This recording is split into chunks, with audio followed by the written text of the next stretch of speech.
Hello and welcome to the Sensual Being podcast with myself, your host, Jolene Whiting. I have been a pole dance teacher for nearly 20 years. I'm also a yoga instructor, and my favourite pastimes are connecting to my own sensuality, connecting with the world, and connecting with animals as well. In this podcast, you'll find new and inventive ways of how you see yourself, connecting yourself with others, and also how you see and view the world around you. In today's episode, we are going to dissect a 3-part intention in the hope to get more peace and freedom within our lives. Hello, you wonderful, wonderful sensual being, and thank you so much, as always, for joining me here on the podcast today. I really appreciate your company. I would like to invite you, as we are stepping further into autumn, to really think about honouring your body with maybe a little bit more rest, or as we go into this winter, maybe you're thinking about what worked this year and what didn't, what maybe you want to let go of. And please know that it's not a bad thing to want to let go of things that you've done before this year or done for years. This is a time when we can look at the trees and think they are shedding their leaves to grow new ones. We can do the exact same thing within our own lives. And this way we keep evolving. We keep growing with life. We don't stay stagnant. It's very easy to find stagnant areas of our life. And it's very easy to apply guilt when we want to let some of those things go. But it is okay to do that. So if you needed some sort of permission or sign to be okay with that, just know that this is your sign. If you needed it, there it is for you. So today's one, I wanted to talk about a 3-part intention that I've been using, particularly this week. And whilst it feels lovely in places, it feels sticky in other places. And you might find that this changes at different times. One part might feel okay one day, and then the next day it kind of doesn't. And then the next day another bit, the same thing happens. It felt okay before, and now it doesn't.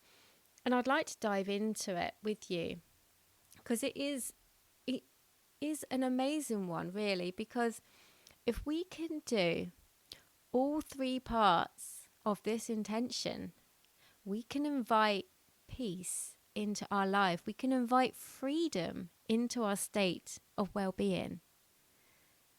And that, to me, just seems like the perfect reason to use this as a podcast episode, because who doesn't want those things in their life? Honestly, I can't think of anyone who wouldn't want more peace and more freedom in their lives, because that's what life is about. So the 3-part intention is to lean in to the beauty of life, to find appreciation in our challenges, and to surrender to all that is. You might find I've said that to you and you're like, yeah, that's nice, I'm done. Or you might be like, yeah, I like that bit, not really sure about that. Or I don't really think you can be like that in this world. And those are the sort of things I want to have a look at, are things that bring us up into that state of, well, I can't be like that in this world. We shouldn't be being like that. I can't find that. I can't feel like that. And I find this really fascinating because I feel this too.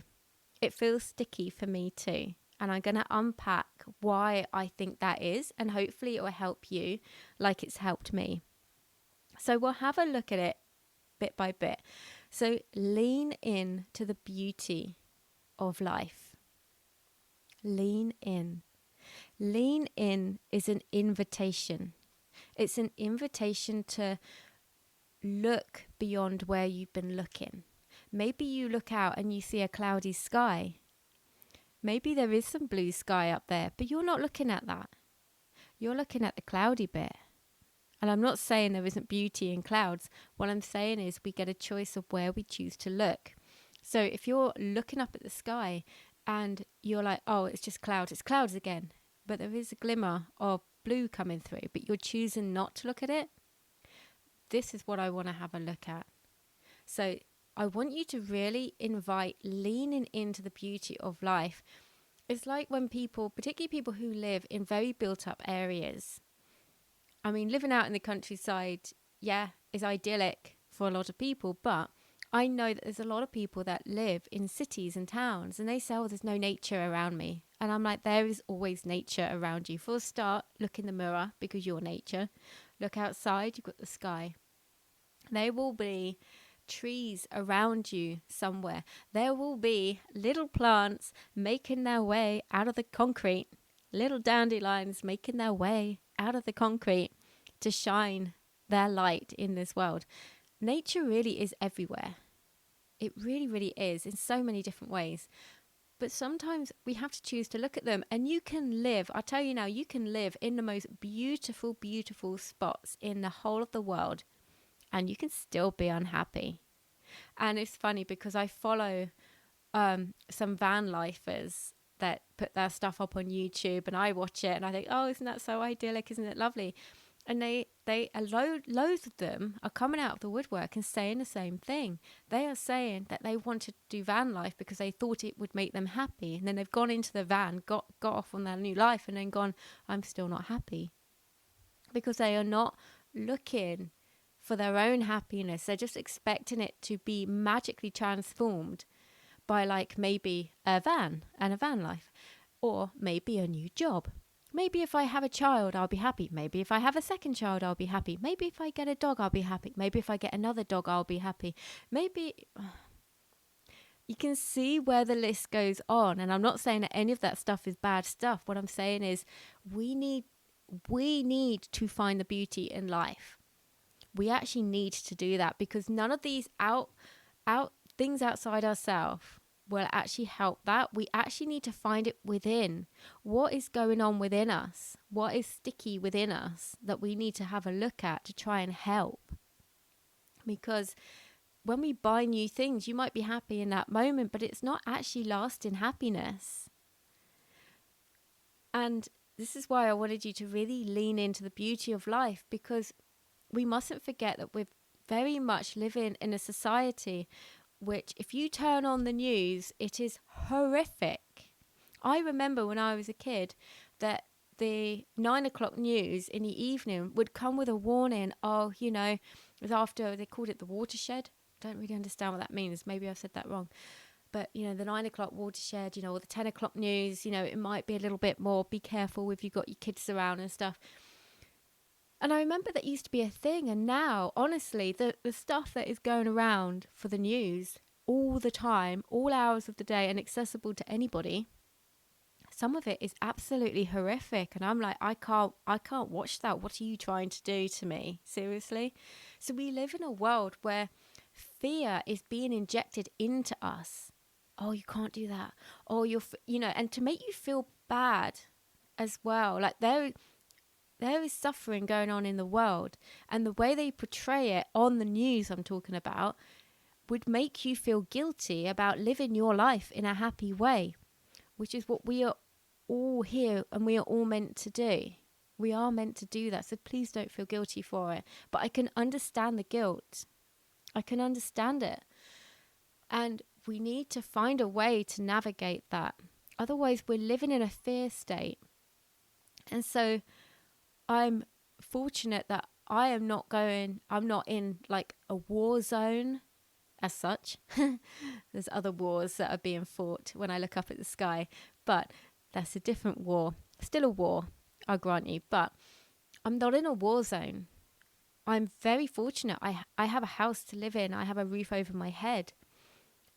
I need to be looking at the appreciation for all of that and not filling my life with things I cannot change.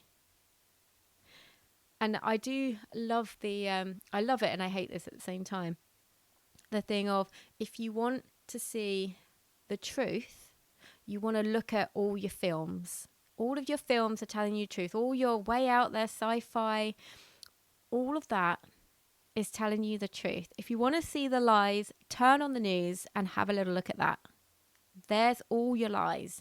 And when you see that, you can't unsee it. You're like, oh my God, that's really weird. I'm not telling you what to do. I'm not telling you what to stop watching, what to start watching. I'm not telling you any of that. But you need to use your own discernment and use your own brain and your own thinking. If you're like, I'm not really sure about this, ask yourself why. And if you don't like it, don't look at it. If you feel like you are being injected with more fear, have a think about that. Do you feel that's true? You might be listening to this and go, nah, don't feel it's true. That's fine. That's your choice. And I have my choice. And we can come together and meet each other where we are, which is very much what I spoke about on the last episode as well. So it's okay if you don't agree with me. It's okay that you never agree with me. That's not why I'm here. I'm here to offer you a different narrative to what you might already be hearing, or I'm here to offer you support if you feel alone in your thinking. Because not everyone will think the same as you, and they never will. And that's okay. Because we're humans. We're different. We're designed to be different.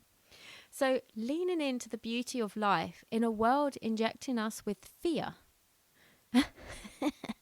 is why this intention is so important. So really think about leaning into the beauty of life. What does that mean to you? You might come up with other stuff that I haven't mentioned at all. I'm only scratching the surface of this. There's so much more for you to think about for yourself in your life, your way. So that was step 1, lean into the beauty of life. Number 2 was to find appreciation within our challenges. Because we cannot, it doesn't matter if you feel like I just want to be in the love and the light all the time. Yeah, great. But you won't be. And that's okay, because we're humans, we're having a life, we're interacting with each other, we're all trying to find our way, we're all trying to navigate each other and meet each other where we are. There will be stuff that happens in your life that maybe you can change, maybe you can't. But to be able to find the appreciation in that challenge. Now, when something happens and it's very, very raw, when the emotions are very raw and potent, I doubt will find the appreciation in that at that time. And that's okay. You need to let those emotions run through you, like water down a stream. Let them go through you. Don't hold them. Don't hold them. Let them go through. Let the happy ones go through as well. Use this as a practice with the happy ones. And then when more negative emotions come through to you, let them pass. It's a bit like, when you're hysterically crying and then you come out of it and you're like, I feel better for that. You feel like you've released. It's gone. It's not gone forever, but it's gone. It's released. Such a practice to do with your life and your emotions, because we will always go through an ebb and flow through life. But to be able to find the appreciation in the challenge, that comes kind of after. Not during the emotional state. It will come after, generally. So it's a bit like if you split up from your partner and you thought, they were my everything, they were my everything. A couple of years down the line, you meet someone else and you're like, oh my God, I would have never met you if I was still living that life with that person. And you know deep down that actually that previous partner was not your partner. And whilst it might turn your world upside down, it might not have been mutual. You may have not been able to see it at the time. But then when you look back, you think, yeah, there was lots wrong with our relationship, or maybe I was too scared to leave, or, maybe I wanted them to change and they didn't. All of that is so common. It's so common. And that's okay, because again, part of life. But to be able to find that sort of appreciation for that challenge will mean that we face challenges in our life head on. We look for the opportunity in it as quickly as possible, because this is hard. But what we don't want to do is just wallow in it, stay in it, become stagnant in it, and even worse, identify as it.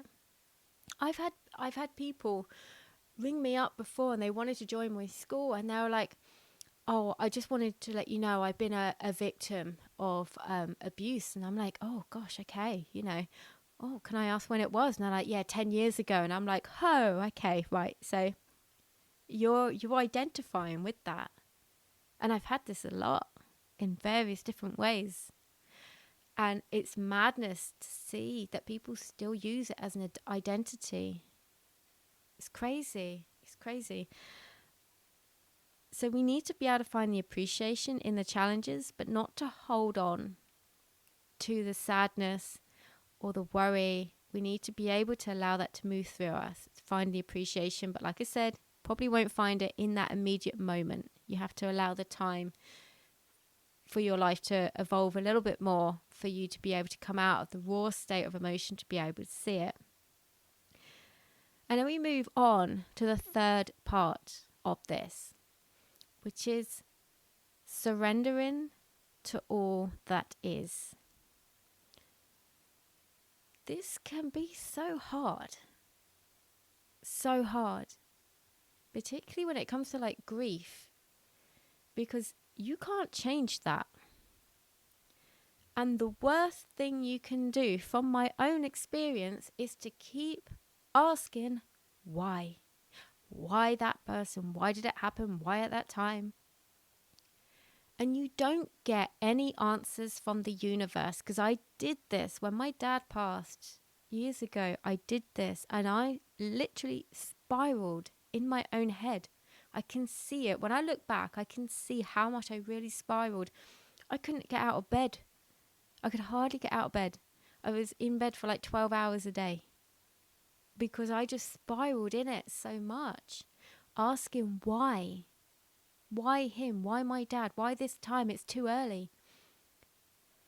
As soon as I started asking, how do I get through this? Everything changed. I had answers straight away. And this is why surrendering is different. It's not giving up.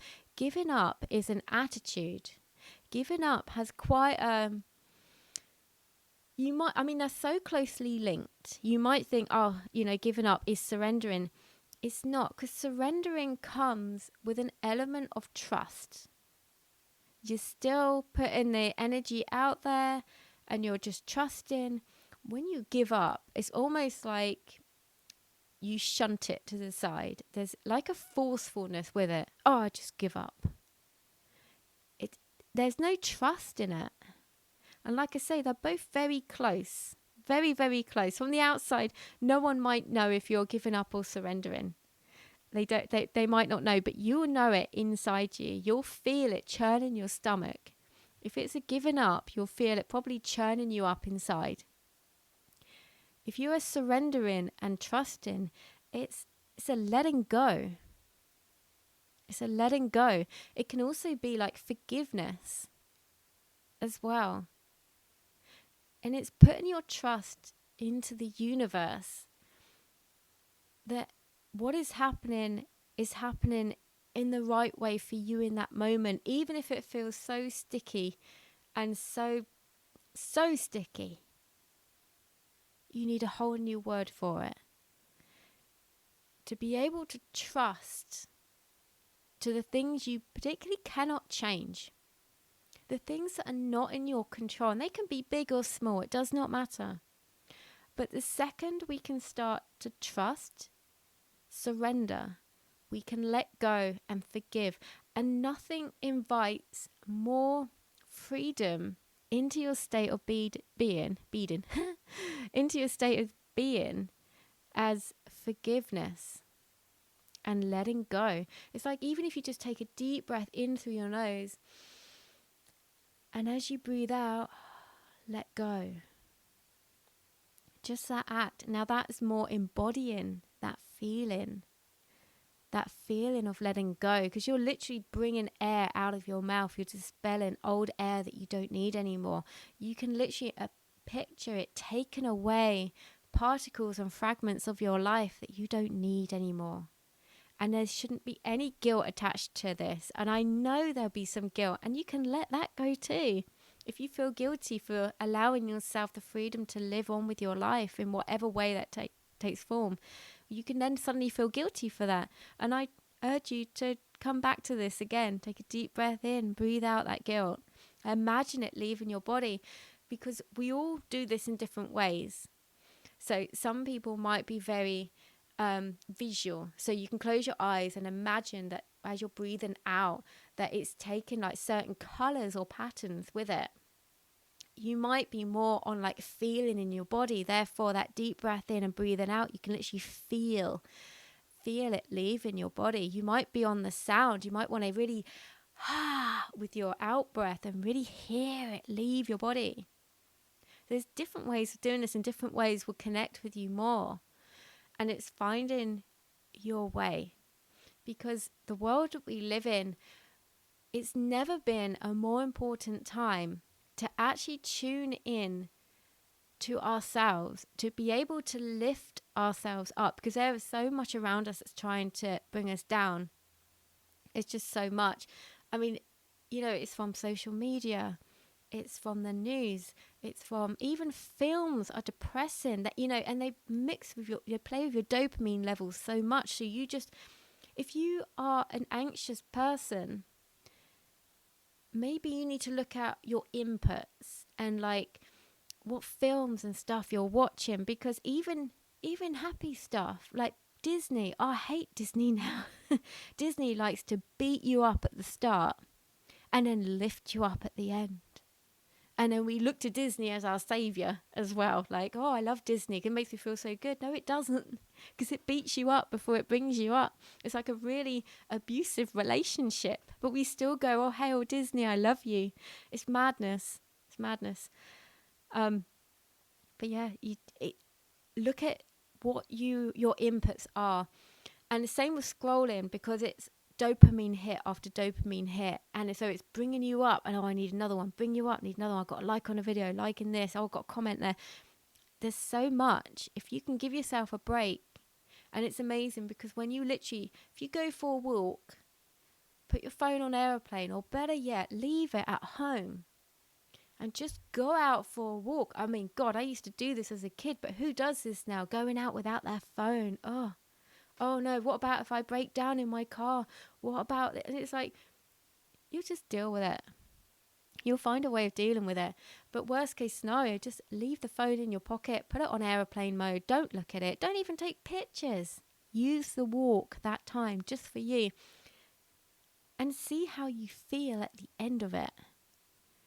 Compared to if you were at home looking stuff up on your phone, like just being always on call, or having the news on, or having the TV on, or having a film on. Just see the difference. When you lower the inputs, feel the silence of nature around you. Because nature's never silent. There's always birds. There's always a breeze in the trees. There's always, this time of year, lovely, the crunchy leaves that you walk on. Really take it in. Really take it in. And really feel all those noises around you, and all the visualness of what's natural around you. Using your eyes in a full spectrum of going out, looking at the sky, looking at the ground, looking up in the trees. Using your eyes to full spectrum. If you have bad eyesight, this is also something to do, is to go outside and actually look all the way around. Because when you look at a screen, you don't do that. I mean, even reading, you're quite lucky because you go side to side with your eyes. When you look at a screen, you don't do that. And it's so funny because my little dog, Pumpkin, he has never liked me on my phone. He doesn't like me on my laptop. He's never liked me watching TV. So weird. I can read a book and he's fine. And I didn't realize until I saw a reel, and they were showing, they were using babies as they're growing up and developing, looking at their parents whilst their parents are looking at their phones.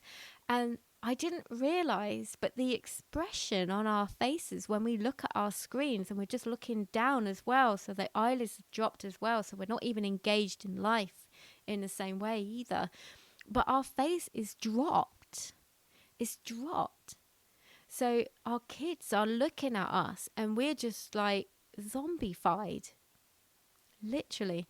And I just find this fascinating that my dog Pumpkin, he hates me looking at my phone. He hates it. It's so weird. And it's not that he necessarily wants my attention, because when I put the phone down, sometimes he just relaxes. It's like he can't relax if I'm on my phone. And I take so much note of him because he's so sensitive, bless him. Particularly when it comes to like noise as well. So if I play music, particularly like popular music, rock music and stuff, he doesn't really like it. When I play my medicine songs, or when I'm chanting, or if I'm playing one of my instruments, the shruti box, the sound bowl, he just relaxes. And the funny thing, I'll tell you this. So the funny thing, right, so the sound bowls, you can make them sing by bringing the baton round it, and it makes the sound bowl like chime up. Well, what I can do with mine, particularly when I get a new one, is I do that in my kitchen and I'm going round one way, and my dog, he will start trotting around the room the same direction that I'm doing the circle on the bowl. And I'm like, that's funny. Wonder what happens when I go the other way. I go the other way. After a few seconds, he'll go the other way. And I'm like, whoa, hang on a minute. I can't explain it. It's mind boggling. And yeah, I just thought I'd share that with you because it tickles me a lot. But anyway, there's so much to take from that. And my invitation to you is to lean into the beauty of life, to find appreciation in our challenges, and to surrender to all that is, to invite more peace, more freedom, and more forgiveness into our lives. And as always, remember to lead through your life with your heart and to live with intention. Thank you so much for tuning in today. If you enjoyed this episode, please do share it with your friends and on social media. If you have the time to rate or review this podcast, I'd be ever so grateful. If you'd like to follow me on Instagram, you can find me at Jolene Sensual Being. The links to my YouTube and to sign up to my mailing list will be in the show notes as well. I look forward to speaking with you again very soon.